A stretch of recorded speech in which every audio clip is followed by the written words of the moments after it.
Coach Katie here, and this lesson on mindset is titled Pain for Growth, the Victim versus the Trailblazer.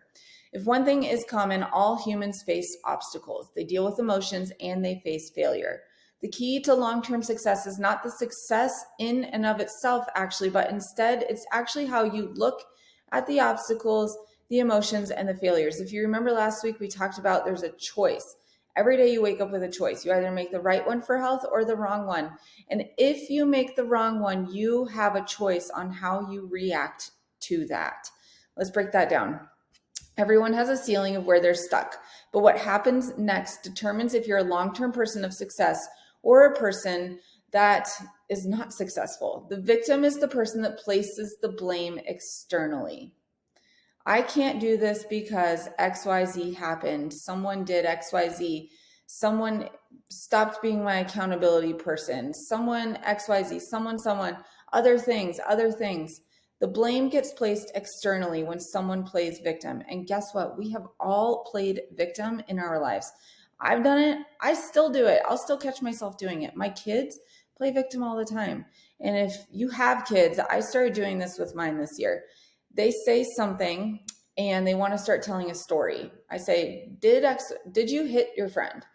And, well, my friend hit me first, blah, blah, blah. No, take ownership. Did you or did you not hit your friend? This is an extreme case. Did you or did you not hit your friend? I did. Okay, now you may tell me what happened so that I hear you. Everybody wants to be heard. Everybody has a story to tell. Everybody wants to be heard. But the reason we want to be heard is so that we gain the respect and trust and understanding of other people. If we don't have that, we feel lost and we feel like a failure alone on our own island. And then we continue to just keep placing blame externally. So I hear you. I understand you. I believe in you and I trust you. Take ownership. Don't play victim. It's no one else's fault that you didn't get off the couch today and go for a walk. It's no one else's fault that you stopped at McDonald's instead of stopping for the fridge food that you had at home. No one else's fault.